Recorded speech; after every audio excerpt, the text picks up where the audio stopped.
I found a good way to get these, pry these out, these old seals. If you got one of these paint can tools, they're just to remove the lids off a paint can. And what I did is I pushed it right up against the inside bottom of this seal and used the other edge to pry it out. This one's already been pried out, and popped it like that, and it popped right out. Didn't damage any of the sides. I'm going to show you on this other one. This one hasn't been done yet. I kind of really push forward into it and pry at the same time, and there it goes.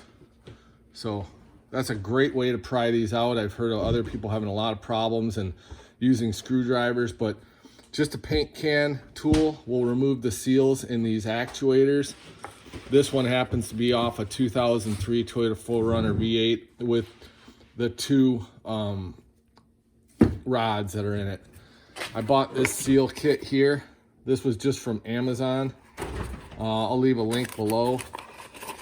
And it comes with the main O-ring, the large O-ring that's right around here, which you just take this Phillips screw out, and then this rolls off.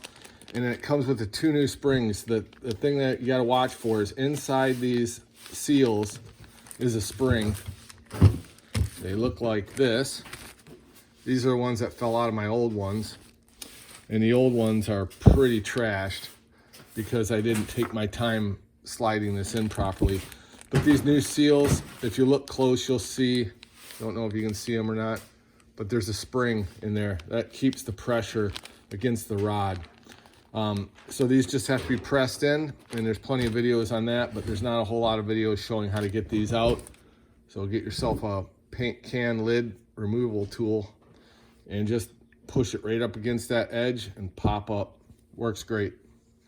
Okay, fine, I'll make a video on how to remove this and put the O-ring on. Just take this off here, single Phillips screwdriver. This comes off, and really it can only go on one way. And then the O-ring, this one's so bad it just falls right off. I would say to put some silicone lubricant on a new O-ring when you reassemble. And the new O-ring's just gonna slide right over the top, roll over. You put this back. Put the Phillips screw back in. Try not to drop the Phillips screw in those two large holes. And then to put in these O-rings, what I found is most of the 1/2-inch drive sockets, like this is a 12 millimeter, but it's a 1/2-inch drive. They're almost the exact size of this O-ring. They fit right in that hole pretty good. So if you can't just press it in by hand, you know, it should just press in by hand.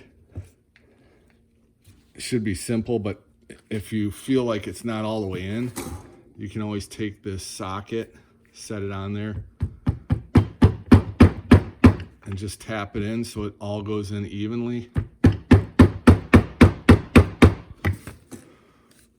And it looks like it's in there pretty good. You can even take this off. When you take this off, you can really tell if it's down in there evenly.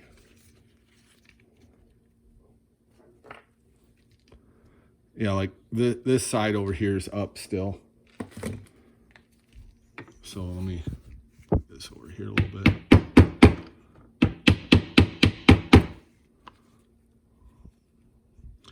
Doesn't feel great. Looks like it's a little kicked over. Let me see if I can get it a little better. This socket is right on money, it looks like. Might need one that's a little bigger. Oops. It's almost there.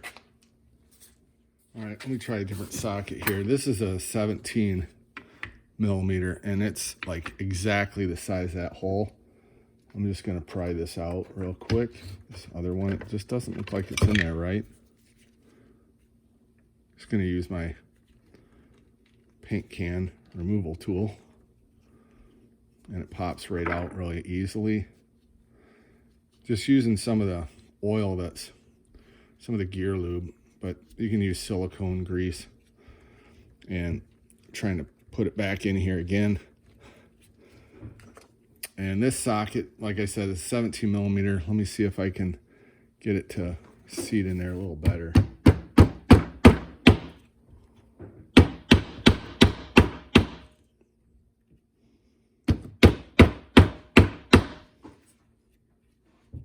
Oh yeah, that's way better. All right, so let me get the other one. Put that one in there. The important step is when you're sliding this in, the shaft goes in there nice and smooth, because those teeth grab this, they fold over the end here, and then that spring, see that little shiny part? That's the spring. That'll flip right out, and then you'll have a leak. Probably should have put this O-ring on after all this. Again, I'm just going to press in as much as I can with my hand. And then this is a 17 millimeter socket. This one's a little weird. You might have to put more pressure on this side so that the thing doesn't tip over on you.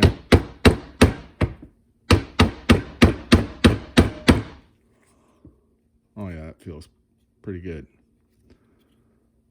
Let me see, a little bit more on this side. Oh, slippery little sucker.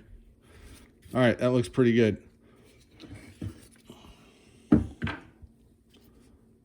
Get some different angles here.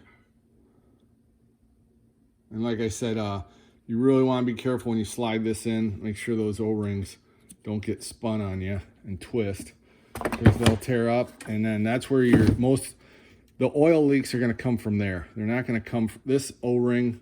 Yeah, it stops. It seals this from getting any debris in it, but these are the two O-rings that stop the oil or gear lube from coming out of your vehicle and going in onto the ground. So when you see gear oil, gear oil coming out of this thing, dripping, it's one of these seals is bad. Some of the 4Runners and GX 470s only came with one shaft. This one's a dual shaft. A little bit harder to stop it from leaking, but that's how you reinstall the seals and the main O-ring. If you have any questions, leave them in the comments below. Thank you.